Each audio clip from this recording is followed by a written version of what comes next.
Another glass, Alistair? Beatrice Vance's voice was a silken thread woven through the polite murmur of the gala, a sound designed to be both a question and a command. She held the crystal flute aloft, her diamond bracelet catching the chandelier's light and scattering it like fractured stars. Alistair Finch, the man whose name was etched in gold on half the skyscrapers visible from this penthouse ballroom, didn't look at her. His gaze was fixed on the city below, a sprawling kingdom of light and shadow that felt as remote and artificial as his own life. "No, thank you, Beatrice. I'm fine." "Fine? Darling, no one at the Finch Foundation Gala is ever just fine. We're spectacular. We're radiant. We're powerful." She moved closer, her perfume a cloying cloud of expensive florals. She ran a perfectly manicured finger down the lapel of his tuxedo. "Especially you. You look like you own the world." He did. Or at least the part of it that mattered, the part measured in stock tickers and acquisition papers. At 29, Alistair Finch was the sole heir and CEO of Finch Industries, a global conglomerate his late father had built from nothing. But the crown felt heavier than he'd ever imagined. It was cold, isolating, a constant reminder of the man he could never quite measure up to. Grief was a language he didn't know how to speak, so he translated it into ambition, into a relentless, soul-crushing pursuit of more. "The Helios deal is all that matters tonight," he said, his voice flat. It was a $900 million acquisition, a legacy-defining move that would finally, he hoped, silence the whispers in the boardroom and the louder ones in his own head. Beatrice sighed, a theatrical puff of air. "Business, always business. Can't you just enjoy the evening? We're the city's most enviable couple. People are watching." He knew they were. They were always watching. They saw the handsome billionaire and his beautiful, socially impeccable fiancée. They didn't see the emptiness behind his eyes or the brittle cruelty that lay just beneath her polished veneer. They didn't see the contract that was their engagement, a merger of old money and new power as strategic as any business deal. His attention was snagged by a movement near the champagne fountain. A woman, a model hired for the event, stood as a living statue, her gown a column of shimmering silver that seemed to pour from her shoulders to the floor. Unlike the other models, who held poses of bored elegance, this one had a stillness that was profound, a dignity that felt out of place amidst the glittering artifice. Her skin was the color of rich mahogany, and her eyes, even from across the room, seemed to hold a quiet, observant intelligence. Beatrice followed his gaze, and her perfectly painted lips curled into a sneer. "Oh, look, the diversity hire. So terribly chic of the event planner, don't you think? Ticking all the boxes." Alistair didn't respond. There was a time, perhaps before his father's death, when a comment like that would have sparked a retort. Now he couldn't summon the energy. It was easier to retreat into the cold fortress of his indifference. What did it matter what Beatrice said? What did any of it matter besides the Helios deal? The model, Serafina Jones, felt the weight of their stares. She was used to being looked at, but this was different. It wasn't the appreciative gaze of an admirer or the critical eye of a photographer. It was the dismissive glance of the powerful, the kind of look that rendered a person an object, a piece of scenery. She kept her chin high, her spine straight. This job was a means to an end, a way to pay for her younger sister's tuition and to move through worlds her Ivy League education alone couldn't grant her access to. It was a mask she wore, and tonight the mask felt particularly heavy. A clumsy waiter, flustered by the sheer density of wealth around him, stumbled nearby. He jostled a passing guest, a man holding 2 glasses of red wine.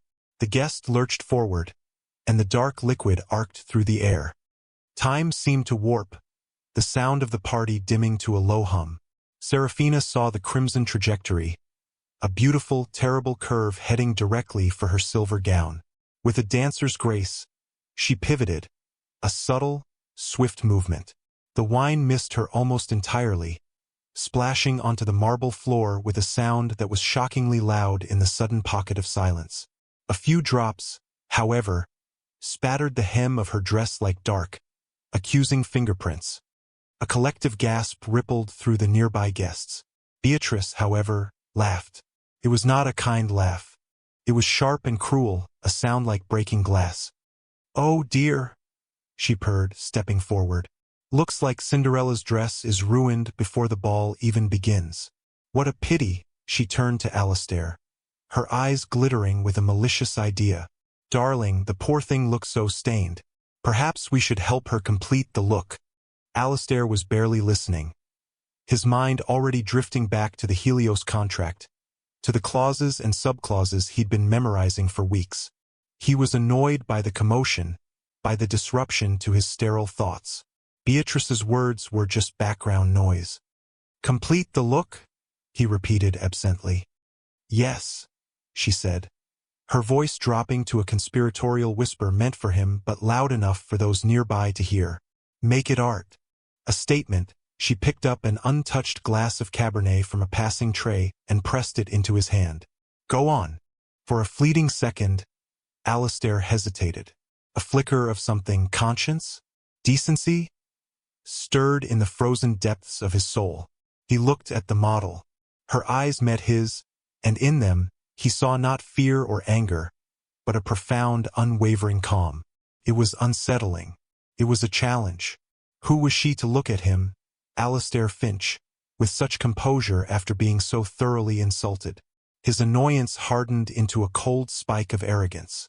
She was a nobody, an employee, part of the scenery. He thought of the pressure, the endless meetings, the weight of his father's legacy. He thought of Beatrice's incessant social demands. And in that moment, a small, ugly act of power felt like a release. "Fine," he muttered, more to himself than to anyone else. He walked the few steps toward Serafina. The small circle of onlookers held their breath. Every head in that part of the ballroom had turned. Serafina stood her ground, her posture unyielding. She did not flinch, did not plead. She simply watched him, her gaze a mirror reflecting his own callousness back at him. He stopped in front of her. The deep red of the wine swirled in the glass, a miniature vortex. He didn't want to do it, and yet, he felt compelled to, as if erasing that look of quiet dignity from her face would somehow validate the emptiness he felt inside. It was a pathetic, desperate impulse, and he hated himself for it, but he obeyed it anyway. Slowly, deliberately, he inverted the glass. The wine poured out in a thick, syrupy stream, cascading down the front of the silver gown. It soaked the delicate fabric, staining it a brutal, ugly shade of burgundy. The liquid dripped from the hem and pooled around her feet on the white marble floor. Silence. A deep, horrified, yet fascinated silence. Beatrice clapped her hands together, a sharp, delighted sound. "Bravo, darling. Now it's a masterpiece. Jackson Pollock, eat your heart out." Alistair looked at what he had done. He felt nothing. Cold, hollow void. He dropped the empty glass, and it shattered on the floor, the sound echoing the breaking of some final, fragile piece of his own humanity. He turned his back on her, on the ruined dress, on the shocked faces of his guests, and walked away. "Let's get some air," he said to Beatrice, his voice a low rasp. In that instant, Beatrice Vance and Alistair Finch had made the biggest mistake of their lives. They had humiliated a woman they believed was powerless, a mere decoration in their opulent world. They had no idea they had just declared war on the one person who held the key to Alistair's entire future. The person who, in less than 12 hours, would have the power to destroy his $900 million dream. The world they knew, built on a foundation of cruel indifference and inherited power, was about to be shaken to its very core. And the aftershocks would change everything. The first light of dawn sliced through the floor-to-ceiling windows of Alistair Finch's penthouse, illuminating dust motes dancing in the sterile air. He hadn't slept. The gala had dissolved into a blur of meaningless conversations and hollow laughter. But the image of the wine cascading down that silver dress remained, a stubborn, unwelcome stain in his memory. He'd told himself it meant nothing, a fleeting moment of bad judgment fueled by stress and Beatrice's toxic influence. Yet, the woman's eyes, calm, clear, and utterly unshaken, haunted him. "Sir," a quiet voice said from the doorway. It was Arthur, his driver and the closest thing to a confidant Alistair had. An older man with a face etched with the kind of quiet wisdom that comes from decades of observing the follies of the rich. Arthur had served Alistair's father before him. "The car is ready. Your meeting with the Helios Group is at 9". Alistair nodded, straightening his tie. It was a power tie, dark blue, chosen to convey authority and unflinching resolve. Today was the culmination of 6 months of brutal negotiations. The Helios Group was a notoriously private and discerning European tech firm, and their acquisition was Finch Industries' ticket to dominating the next decade of innovation. Everything hinged on this final meeting, on securing the approval of their lead negotiator, a mysterious figure known only as S. Jones, a legendary dealmaker brought in specifically to oversee the final stages. All communications had been through intermediaries. Alistair had never seen a picture, never heard a voice. "Who is this S. Jones, Arthur?" Alistair asked as they descended in the private elevator. "What do we know about them?" "Very little, sir," Arthur replied, his eyes on the polished doors. "Reputation for being meticulous, brilliant, and utterly incorruptible. They say S. Jones can see the soul of a deal, and the soul of the person offering it." Alistair scoffed. "Sounds like corporate mythology. Everyone has a price. I just need to find theirs." "Perhaps," Arthur said, his tone neutral but carrying a weight of gentle dissent. "Or perhaps some people value things other than a price." The elevator doors opened to the pristine garage, where a black sedan gleamed under the recessed lighting. Arthur's words hung in the air, an unspoken rebuke of the previous night's events. Meanwhile, in a modest but immaculately tidy apartment across town, Serafina Jones was also preparing for her 9 o'clock meeting. The ruined silver dress lay in a heap in the corner, a sad monument to last night's ugliness. She had spent an hour under a hot shower, trying to wash away the feeling of humiliation, the sticky residue of wine and contempt. But Serafina was not one to wallow. She was a fighter, forged in the fires of adversity. An orphan who had put herself through college and then business school on a string of scholarships and grueling part-time jobs. She had learned early that dignity was not something others gave you. It was something you refused to let them take. The modeling was a side hustle, a strategic tool. It gave her a unique vantage point, allowing her to observe the titans of industry in their natural habitat, to see their weaknesses, their vanities, their tells, before she ever sat across from them at a negotiating table. It was her secret weapon. Last night had been a painful but valuable reconnaissance mission. She had seen the true character of Alistair Finch, and it was uglier than any financial report could ever reveal. She slipped into a bespoke navy blue suit, the sharp lines conveying a quiet authority that was the antithesis of the silver gown. She pulled her hair back into a sleek, elegant chignon. Looking in the mirror, she saw no trace of the humiliated model from the night before. In her place stood S. Jones, the closer, the legend. Her face was a mask of serene professionalism, but behind her eyes, a cold fire burned.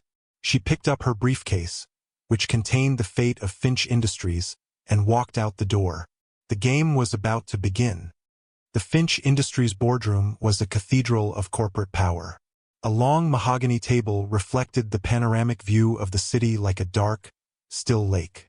Alistair sat at the head of the table, his team of lawyers and executives flanking him like soldiers.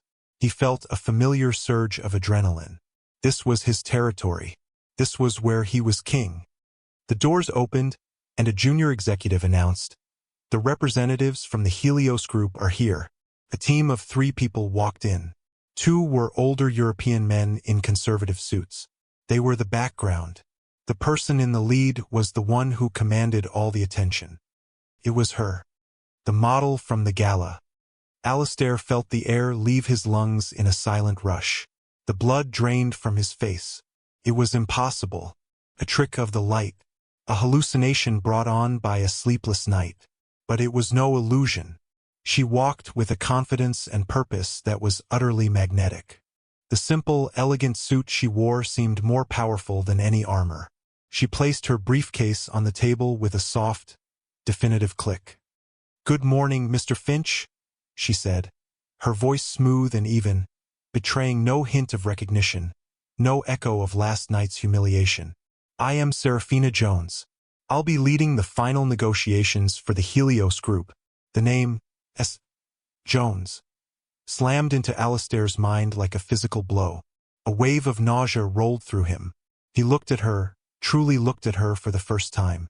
He saw the sharp intelligence in her eyes, the formidable stillness he had mistaken for passivity. He saw the woman who held his $900 million legacy in the palm of her hand.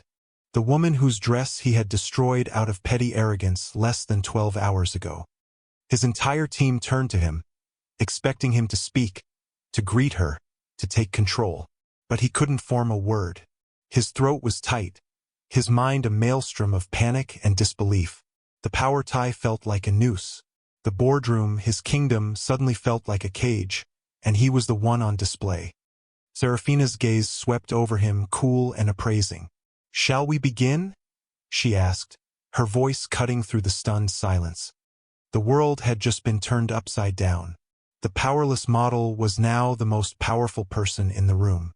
And Alistair Finch, the billionaire king, was about to find out what it felt like to be completely and utterly at her mercy. He had poured wine on her. Now she held an entire ocean, and he was about to drown. The meeting was a masterclass in psychological warfare, conducted with the quiet precision of a surgeon. Serafina Jones dismantled Alistair's carefully constructed proposal piece by piece, not with aggression, but with unnerving competence. She knew the contracts better than his own lawyers. She pointed out subtle flaws in their financial models, questioned their 5-year growth projections with data he hadn't even known existed, and spoke with an authority that left his entire team scrambling. Alistair sat in stunned silence, a spectator at his own execution. Each time she spoke, her calm, professional voice was a fresh wave of humiliation. She never once mentioned the gala. Her expression was unreadable, a perfect mask of corporate neutrality. But the context of the previous night hung in the air between them, thick and suffocating. Every pointed question felt like a twist of the knife. Every flaw she exposed in his deal felt like a judgment on his character. He was no longer a CEO negotiating a merger. He was a schoolboy being called to account for a cruel prank. "Your projected synergy savings in Q3 of next year," she said, tapping a paragraph in the document before her, "seem overly optimistic. They rely on a market stability that our internal analytics do not support. Can you provide the raw data that led to this projection?" His CFO, a man who usually projected an aura of absolute confidence, stammered.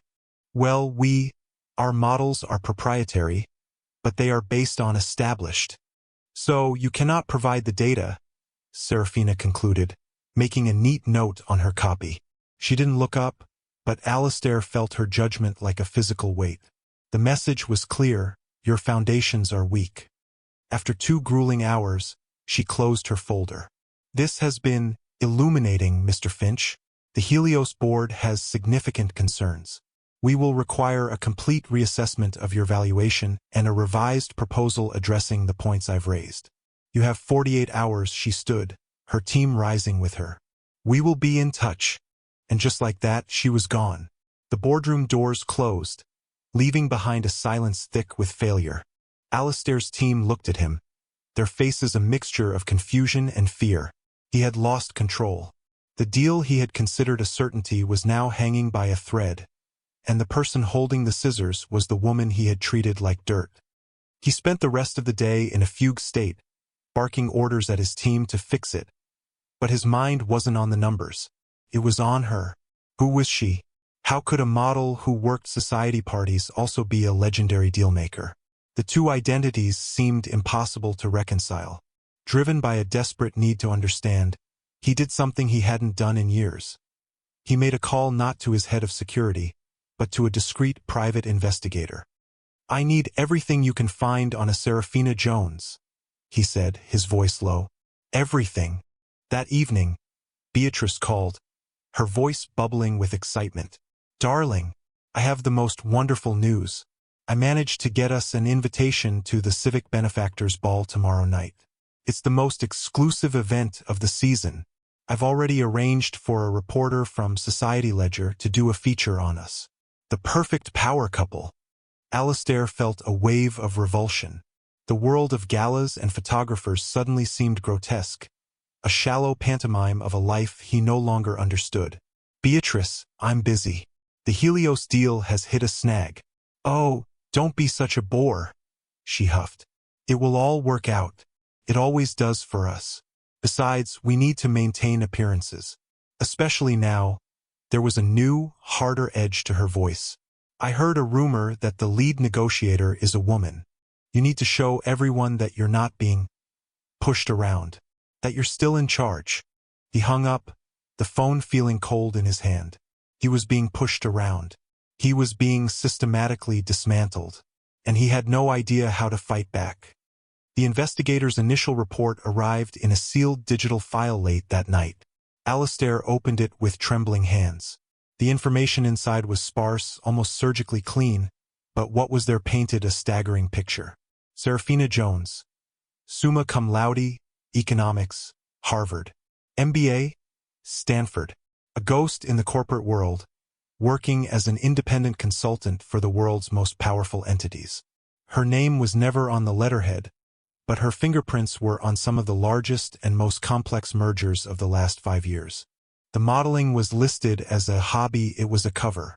A brilliant, audacious piece of camouflage that allowed her to observe her targets before they even knew they were in her sights. The report also contained a personal detail that made Alistair's blood run cold. She was the sole guardian of her younger sister, a brilliant student at a prestigious music conservatory. The tuition was astronomical. The gala job, the one he had so casually destroyed, was likely to pay for a semester of that tuition. He had not just stained a dress. He had threatened a young girl's future. He leaned back in his leather chair, the city lights blurring into a meaningless smear. For the first time, he saw the chasm between his world and hers. He had inherited his power. She had forged hers in fire, with nothing but her own intellect and will. He used his wealth to insulate himself from the world. She used her work to change it, to provide for the only family she had. A deep, unfamiliar shame began to curdle in his gut. It was a foreign feeling, and it was agonizing. He had believed his actions had no consequences, that people like Serafina Jones were disposable. He was wrong. His actions had consequences, and they were about to come due. The next day, he sent his revised proposal, his team having worked through the night to address every one of her concerns. The response came back within an hour. A single line from her assistant. Ms. Jones will review this. She requires a face-to-face meeting.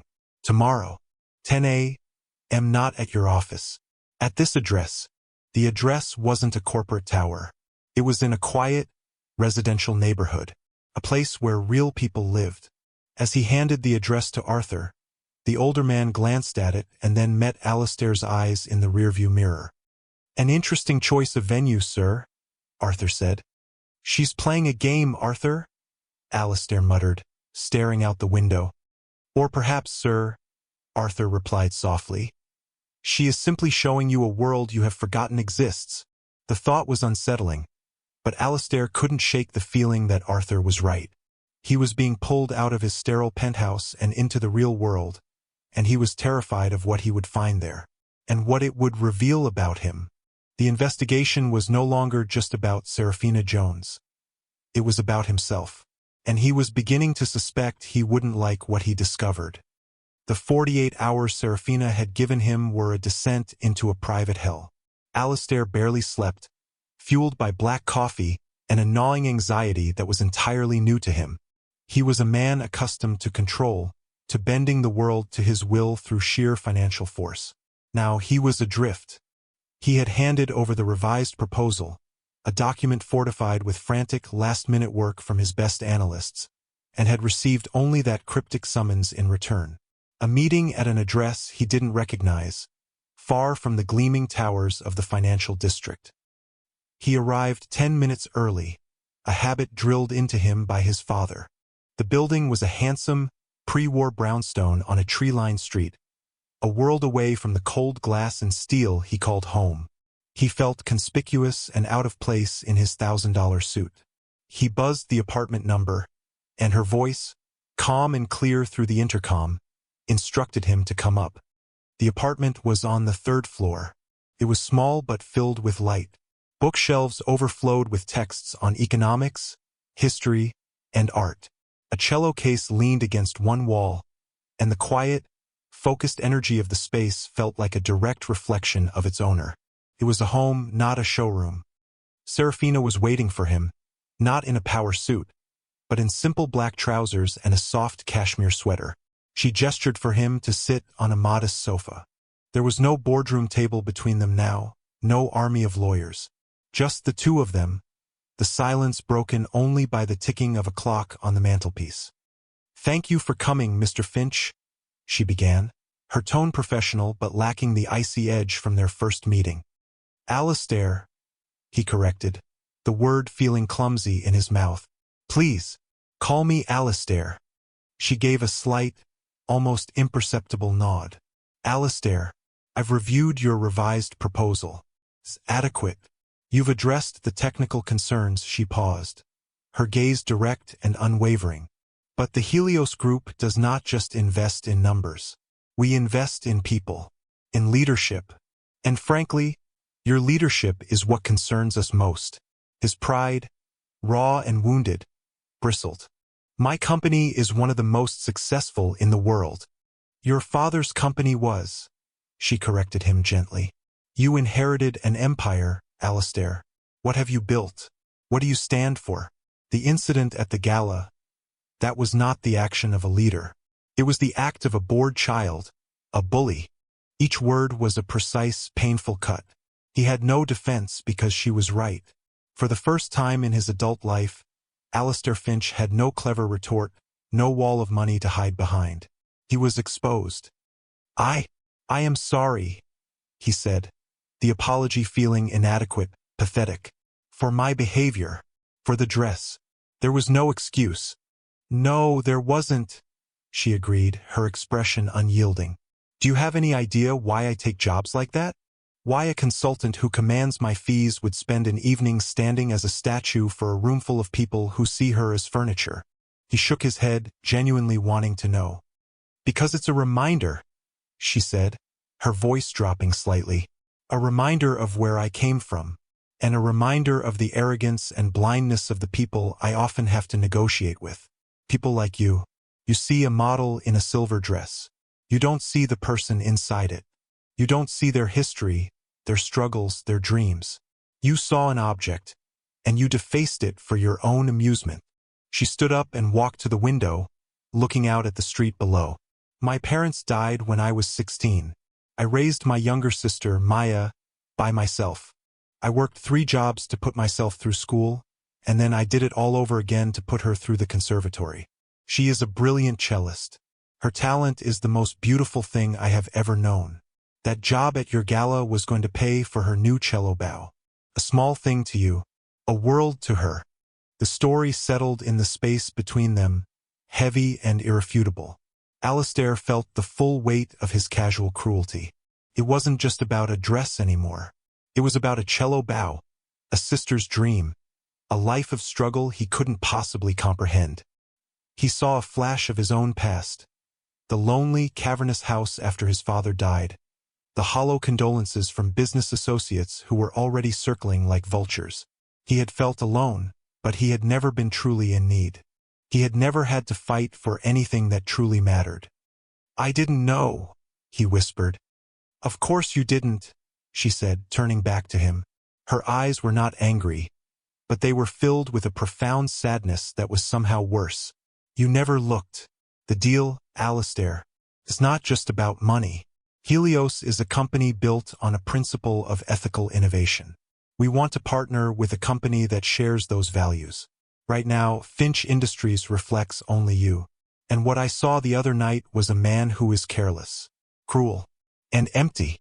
He flinched as if struck. Empty. The word hit its mark with devastating accuracy. That was exactly what he was. A hollow man rattling around in a gilded cage. "I want to change," he said, the confession surprising him with its sincerity. I don't want to be that person. For the first time, a flicker of something other than professional detachment crossed her face. It might have been surprise. It might have been a sliver of empathy. Then prove it, she said softly. The deal is on hold. Indefinitely. The ball is in your court.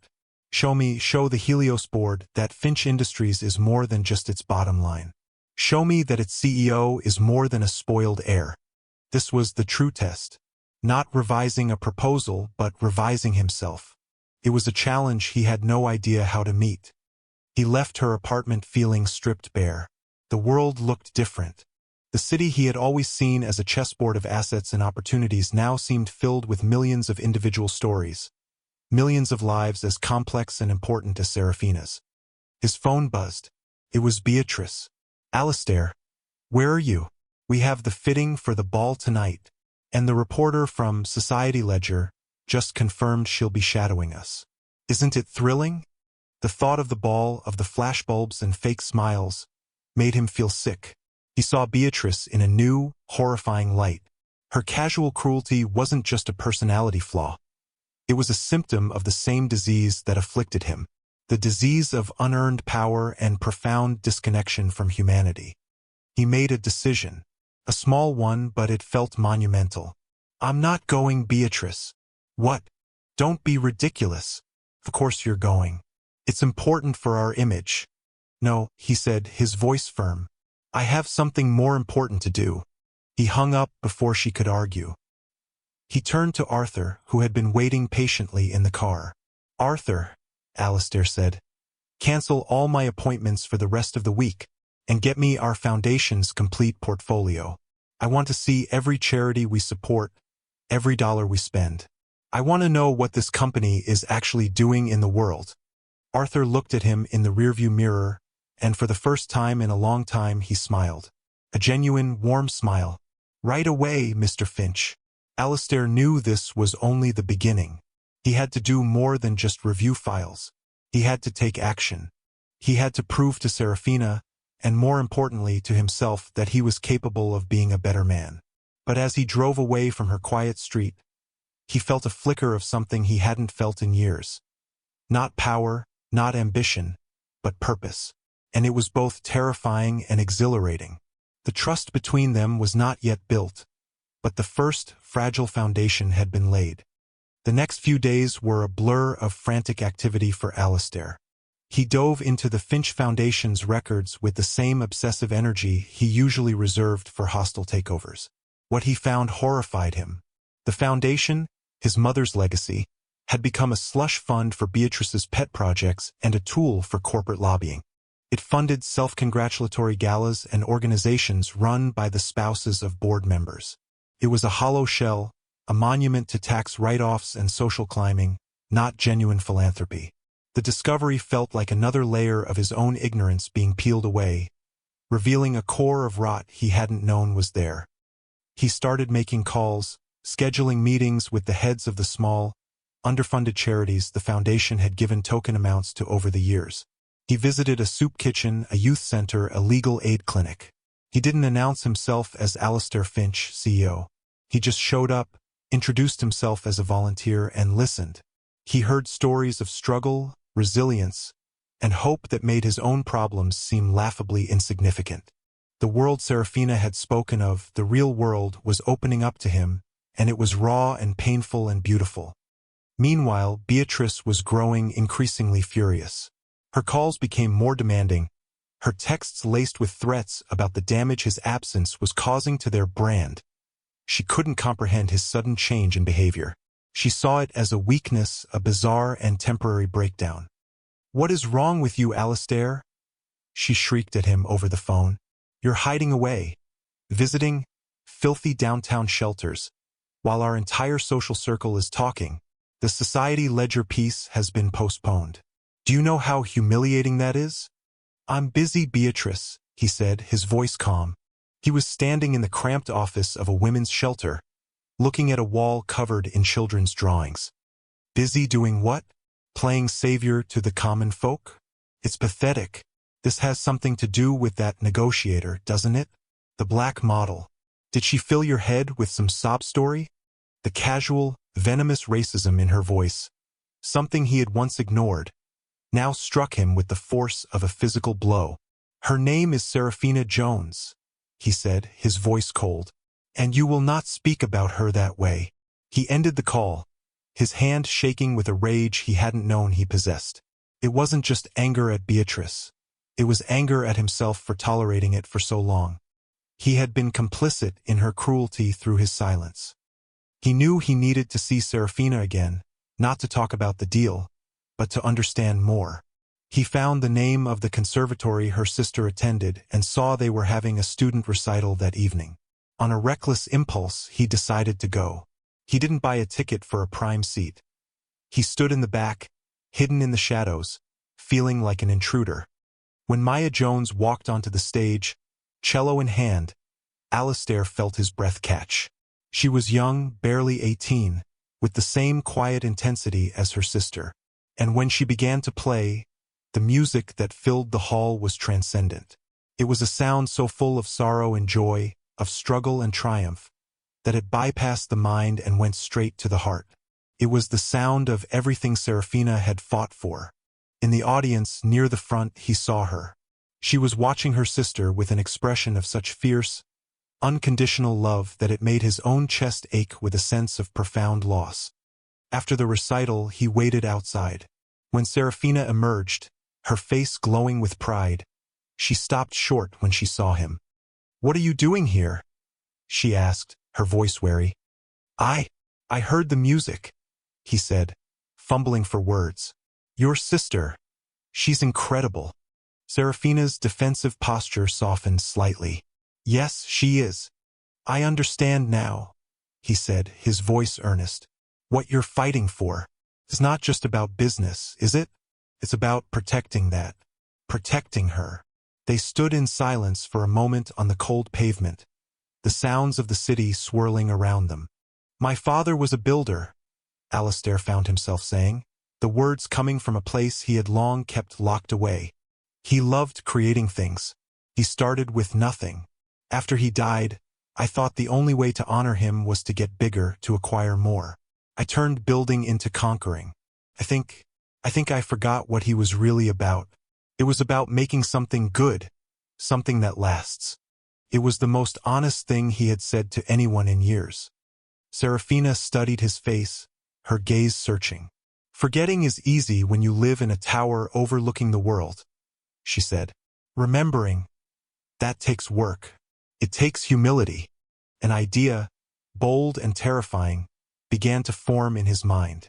"I'm restructuring the foundation," he said. "Completely. I'm cutting ties with all the society charities. I want to fund things that matter, like arts programs for underprivileged kids, like legal aid for families who can't afford it, like this conservatory." He took a breath. "I want your help. I want you to be on the new board." She looked stunned. "Me? Why?"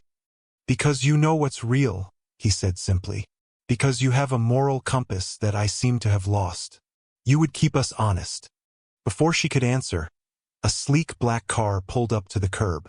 The window rolled down, and Beatrice's face, a mask of cold fury, appeared. She had clearly had him followed. "Alistair," she said, her voice dripping with ice, "get in the car. We have a gala to attend. You've had your little field trip. It's time to come back to reality." She looked past him at Serafina, her eyes filled with contempt. "And you," she sneered, "stay away from my fiancé. You don't belong in our world." The threat was undisguised, a declaration of war. Serafina's jaw tightened, but she said nothing. Alistair turned to face Beatrice. The choice was suddenly crystal clear. Two worlds, two value systems stood before him, his past and a possible future. "No, Beatrice," he said, his voice ringing with a newfound clarity. "This," he gestured to Serafina, to the conservatory, to the quiet street. "This is reality. Your world is the fantasy. And I'm done playing along." Beatrice's face contorted with rage. "You will regret this, Alistair," she hissed. before the car sped off into the night. He turned back to Serafina. The air crackled with the aftermath of the confrontation. He had made a stand. He had chosen a side. "My offer still stands," he said quietly. "About the board." Serafina looked at him, and for the first time he saw a genuine, unguarded warmth in her eyes. "I'll think about it," she said. But the hint of a smile on her lips gave him a flicker of hope. He had taken the first step. But he knew, with a chilling certainty, that Beatrice would not let this go. She had been publicly defied, and she would retaliate. The game had just become infinitely more dangerous. The midpoint had been reached, and the stakes were no longer just about a deal. They were about survival. Beatrice's retaliation was swift and vicious. She couldn't attack Alistair directly. His power was too entrenched, so she aimed her poison at the person she blamed for his transformation. Serafina, using her vast network of social connections and her influence with the city's gossip columns, she began a systematic smear campaign. The first article appeared in Society Ledger 2 days later. The headline was salacious: "Mysterious consultant behind Helio stall. A grifter in Gucci's clothing?" The piece was a masterwork of innuendo, painting Serafina as a social climbing charlatan who used modeling to get close to powerful men. It hinted at a string of broken deals and wealthy benefactors, carefully omitting any verifiable facts but planting seeds of doubt and scandal. It mentioned her modest background in a way that was meant to imply she was a gold digger, a parasite on the world of the wealthy. When Alistair saw it, a white-hot rage unlike anything he had ever felt surged through him.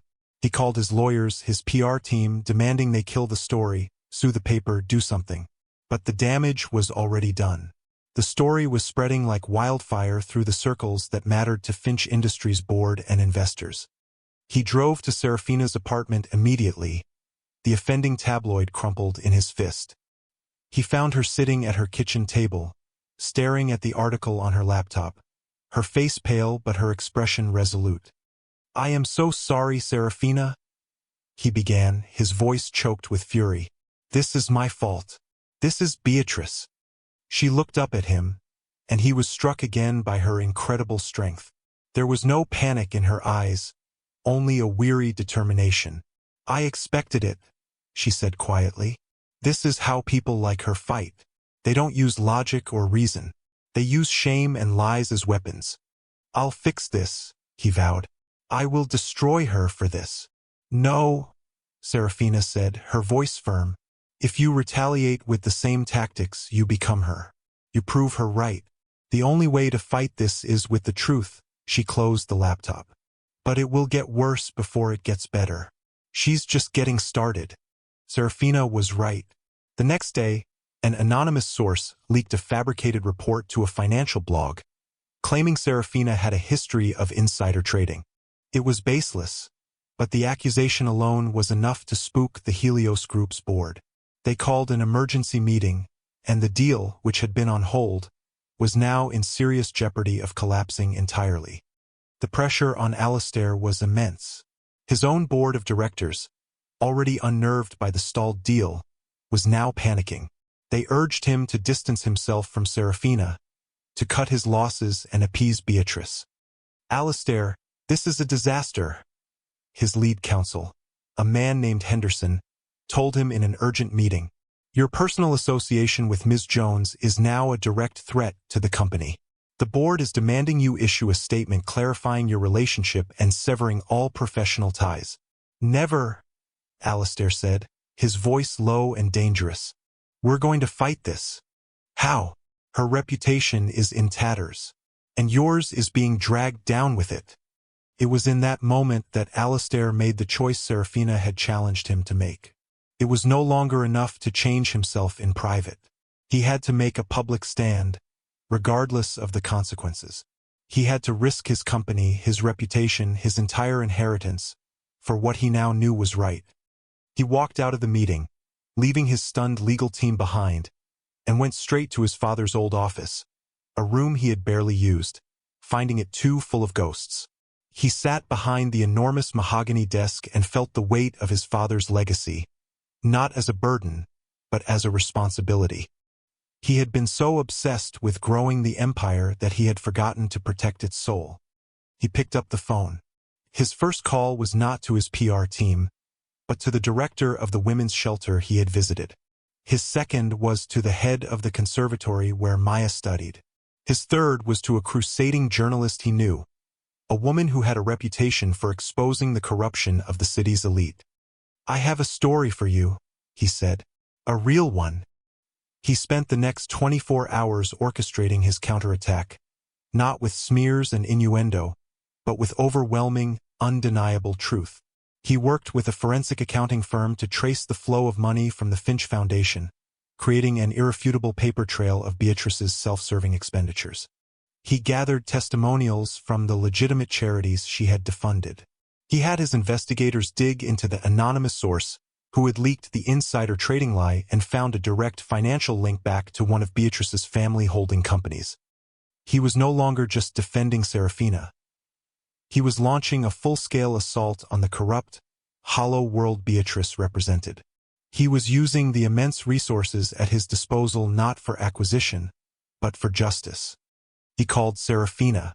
"There's a charity auction tomorrow night," he said, "for the city hospital. Beatrice is the chair of the event. She'll be giving a speech. I need you to be there." "Alistair, what are you planning?"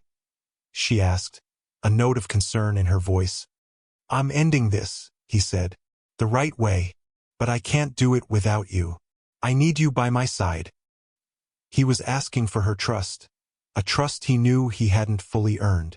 He was asking her to walk back into the lion's den, to face the very people who were whispering about her, to stand in the spotlight where she was most vulnerable. There was a long pause on the other end of the line. He could hear her breathing, could imagine the conflict in her mind. "Okay," she finally said, her voice quiet but firm. "I'll be there." That single word was a greater victory than any $900 million deal. It was a commitment, a partnership. He had finally chosen his side, not just in his own mind, but in the world. He was no longer the man who poured wine on a defenseless woman. He was the man who was willing to burn down his own kingdom to protect her honor. And as he prepared for the battle to come, he felt a sense of clarity and purpose that was more valuable than all the money in the world. The setback had come. The all-is-lost moment had passed. And now he was ready for the war. The night of the city hospital charity auction was electric with tension. The grand ballroom of the city's most opulent hotel was filled with the same faces from the Finch Foundation gala. The city's elite, the power brokers, the whispering gossips. But tonight, the atmosphere was different. The rumors about Alistair, Beatrice, and the mysterious consultant had reached a fever pitch. Every eye was on the door, waiting for the drama to unfold. Alistair arrived first, alone. He walked through the crowd with a calm, deliberate confidence that silenced the murmurs around him. He was not the haunted, detached man from the last gala. He was focused, a general surveying the battlefield before the first charge. He took his seat at the head table, leaving the chair beside him, the one reserved for his fiancée, pointedly empty.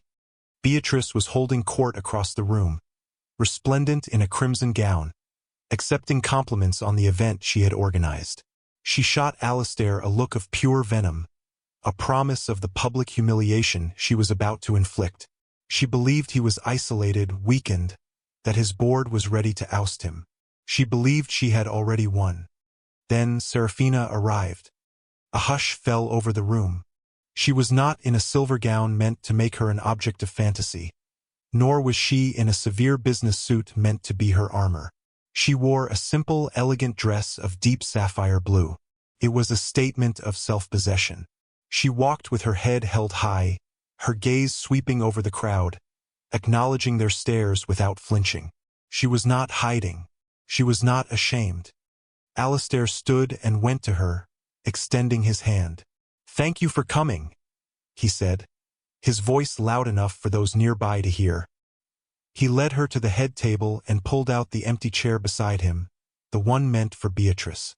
It was a public, unequivocal declaration. He was with her. Beatrice's face paled, then flushed a dangerous red. This was a direct challenge, a public shaming she had not anticipated. Her plan had been to use her speech to subtly destroy Serafina's remaining credibility and announce her disappointment in Alistair's poor judgment, effectively ending their engagement on her own terms and painting herself as the victim. Now she had to recalibrate. Her malice, however, only intensified. The auction proceeded, a tedious parade of luxury holidays and expensive jewelry. Finally, the moment came. The auctioneer introduced the chair of the event, the beloved philanthropist and social leader, Ms. Beatrice Vance. Beatrice walked to the podium, a tight, predatory smile on her face. She adjusted the microphone, her diamonds flashing under the spotlights. "Thank you all for being here tonight," she began, her voice smooth as honey, but with an undercurrent of steel. "We are here to support our wonderful city hospital, an institution that serves everyone, regardless of their background. It is a symbol of our community's integrity." She paused, letting the word hang in the air. Integrity is a word we hear a lot, but what does it truly mean? It means honesty. It means decency. It means knowing your place and not trying to claw your way into a world where you do not belong. Her eyes flickered toward Serafina. The intent was obvious. The crowd shifted, sensing blood in the water.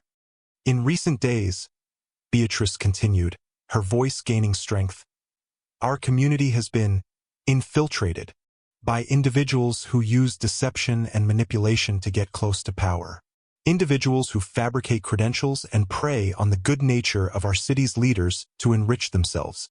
She was being clever, not using Serafina's name, but everyone in the room knew exactly who she was talking about. "There are whispers of a certain consultant whose past is shrouded in mystery, a woman who seems to have appeared from nowhere, leaving a trail of questions behind her.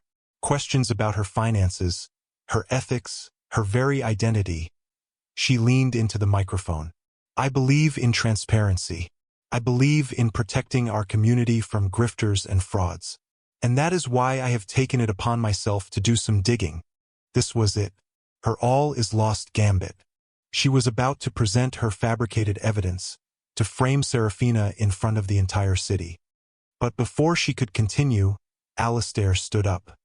"That's enough, Beatrice," he said, his voice calm but carrying an authority that cut through the room. Every head swiveled toward him. Beatrice faltered, shocked by the interruption. "This is my stage, Alistair," she hissed. "No," he said, walking toward the podium. "It's a stage you've built on lies, and I'm here to tear it down." He reached the podium and stood beside her, taking the second microphone.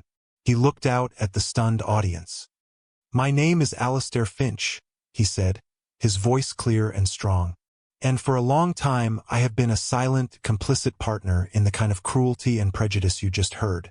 I stood by while people were judged not by their character, but by their background. I valued net worth over self-worth. I was wrong." He turned to look at Serafina, who was watching him, her expression a mixture of apprehension and hope. "The woman Beatrice is referring to is Ms. Serafina Jones," he announced. "She is not a grifter.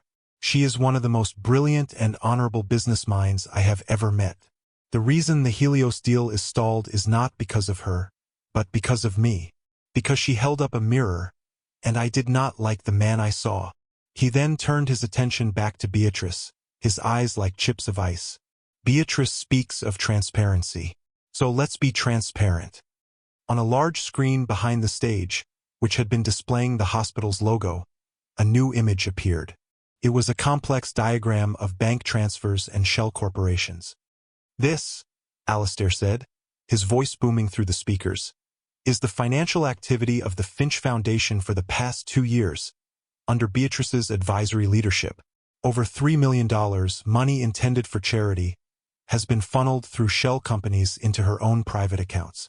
Money meant for sick children and homeless families was used to pay for her cars, her clothes, her parties." Gasps of shock rippled through the audience. Beatrice's face had gone ashen. "This is slander. These are lies." "Are they?" Alistair countered, and a new document appeared on the screen. A signed affidavit from Beatrice's own accountant, who had turned state's evidence. And let's talk about the source of the vicious rumors against Ms. Jones. An anonymous tip about insider trading. We traced the payment for that tip. It came from an offshore account. A new set of bank records flashed on the screen. An account belonging to you, Beatrice. Beatrice stared at the screen, her mouth opening and closing silently. She was trapped, exposed, her web of lies incinerated by the bright, hot light of the truth. You speak of integrity, Alistair said, his voice dropping to a low, damning tone. You who would steal from the sick to buy a new pair of shoes. You who would destroy an innocent woman's reputation to cover your own insecurities. You are the fraud. You are the grifter. You do not belong in a world of decent people. He paused, letting the weight of his words sink in. Our engagement is over, and I suggest you find a very good lawyer. He put down the microphone. The silence in the room was absolute. Then, two plainclothes police officers, who had been waiting at the back of the room, began to walk purposefully toward the stage. Beatrice looked from the officers to Alistair, her eyes wide with panic and disbelief. Her perfect world had not just been shaken, it had been utterly and publicly obliterated. Alistair walked off the stage and directly to Serafina. He took her hand, and together, they walked out of the ballroom, leaving the ruins of Beatrice's life and the shocked whispers of the city's elite behind them. The takedown was complete. The power dynamic had not just been reversed, it had been shattered. And in its place, something new, something built on truth and courage, was beginning to grow. The aftermath of the charity auction was a media firestorm. Beatrice Vance's downfall was spectacular and absolute. The story was on the front page of every paper, the lead item on every news broadcast. Faced with irrefutable evidence of embezzlement and defamation, she was arrested that same night. Her social circle, which had once hung on her every word, abandoned her instantly. The world she had so carefully constructed crumbled into dust, a fitting end for a life built on a foundation of lies. For Alistair, the consequences were just as seismic, but in a completely different way. He had expected a backlash from his board, a revolt from his investors. And while there were some initial tremors of panic, something unexpected happened. The journalist he had tipped off published a long, in-depth piece not just on Beatrice's crimes, but on Alistair's transformation. It detailed his quiet visits to the shelters, his complete overhaul of the Finch Foundation, and his public stand for Serafina. The story painted him not as a reckless CEO risking a major deal, but as a leader of integrity, a man willing to sacrifice profit for principle. The public response was overwhelmingly positive. Finch Industries, once seen as just another soulless corporate behemoth, was suddenly viewed in a new light. The story of Alistair's redemption became a source of inspiration. His bold move had, paradoxically, made the company's brand stronger than ever. The Helios Group's board had been watching closely. The day after the auction, Alistair received a call. It was from the chairman of Helios himself. "Mr. Finch," the elderly gentleman said, his voice warm with approval, "we have been following the news. What you did was an act of profound corporate and personal courage. You have proven that your company's values are aligned with ours. Ms. Jones has given us her final recommendation. The board has voted unanimously. We approve the acquisition. The $900 million deal, the one he had once pursued with such cold, single-minded ambition, was finally his. But it felt different now. It was no longer a trophy to prove his worth. It was a tool, an opportunity to build something better, something that reflected his new values. He hung up the phone and his first thought was of Serafina. He found her not in her apartment, but at the conservatory, listening to her sister practice. He stood quietly in the doorway of the practice room, watching them. Maya was playing a Bach cello suite, the notes filled with a complex, hopeful melody. Serafina was watching her, a soft, proud smile on her face. The peace in that room was more valuable than any corporate victory. When the piece ended, Serafina looked up and saw him. She came out into the hallway, closing the door softly behind her. "The deal is done," he said. Helios approved it. I know, she said, a genuine warmth in her eyes. I wrote the recommendation this morning. You earned it, Alistair. We earned it, he corrected her. I couldn't have done any of this without you. You showed me everything. How to be a leader. How to be a man. He hesitated, the next words feeling more important than any he had ever said. Serafina, the foundation board, my offer still stands. But more than that, he didn't need to finish. She saw the vulnerability, the sincere emotion in his eyes. The professional mask she had worn for so long finally dissolved, revealing the woman beneath. Alistair, she said, her voice soft, I told you to prove it, and you did. More than I ever could have imagined. She took a step closer. I'd be honored to join your board, and I'd be honored to have dinner with you. As a friend. The word friend was a start. A beautiful, promising start. I'd like that more than anything, he said, a real smile, wide and unburdened, spreading across his face for the first time in what felt like a lifetime. Their victory was consolidated. The antagonist was vanquished, the professional goal was achieved, and the foundation for their personal relationship was laid, built not on a whirlwind romance, but on a bedrock of mutual respect, shared values, and hard-won trust. As they walked out of the conservatory together, leaving the sound of the cello behind them, they stepped into a future that was brighter than either of them had ever dared to hope for. The simple, elegant sapphire dress she wore seemed to absorb the light of the setting sun, a symbol not of what had been done to her, but of who she had chosen to be. And Alistair, walking beside her, was no longer a king in a cold, empty castle, but a man who was finally learning what it meant to be truly rich. 2 years later, the crisp autumn air carried the sounds of laughter and music across the sprawling lawn. It wasn't the manicured garden of a private estate, but a public park in the heart of the city, newly revitalized and alive with families. At the center of it all, a brand new community arts center stood, its glass walls reflecting the golden afternoon light. Today was its grand opening. The Finch Helios Arts and Enterprise Center was the flagship project of the new Finch Foundation. It offered free music and art lessons to children, while also providing incubator space and mentorship programs for women and minority-owned startups. It was a place of creation, of opportunity, a physical manifestation of Alistair and Serafina's shared vision. Alistair stood on the veranda, watching the crowd. He wore a simple open-collared shirt and trousers, the bespoke suits of his former life reserved for only the most formal of board meetings. He was no longer the haunted, arrogant man who had inherited an empire. He was a builder, a partner. He felt a gentle hand slip into his. He looked down and smiled at Serafina. It's incredible, isn't it? She said, her voice filled with quiet wonder as she watched a group of children streaming out of the center, carrying paintings and handmade instruments. Look at what we built. You mean look at what you built, he corrected her. You were the architect of all of this. I just provided the funding. She squeezed his hand. We did it together. That was always the deal. Their friendship had deepened over the past 2 years into a steady, profound love. They were partners in every sense of the word, co-chairs of the foundation, and the driving forces behind a new, more ethical Finch Industries.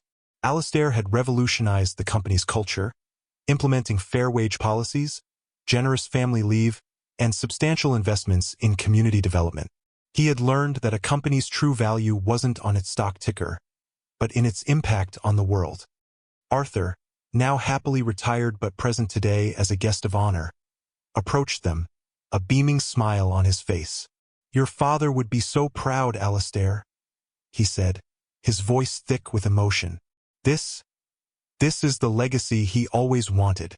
A young woman with a cello case strapped to her back ran up to them, her face alight with excitement. It was Maya. Sura. Alistair, you won't believe it.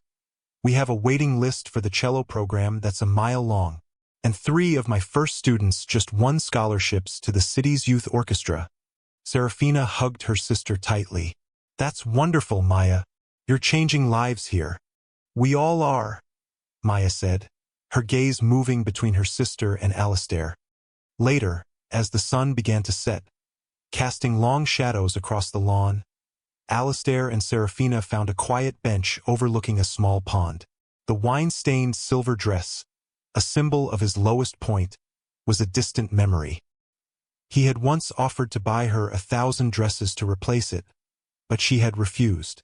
Instead, the first gift he ever gave her was a simple, elegant cello bow for Maya. It was a gift that acknowledged her world, her values, her fight. It was the gift that had truly won her heart. "Do you ever think about that night?" he asked softly. "The gala?" She looked at him, her expression serene. "Sometimes. I don't think about the humiliation. I think about the moment I saw you across the room, looking so lost. Even then, I didn't see a monster.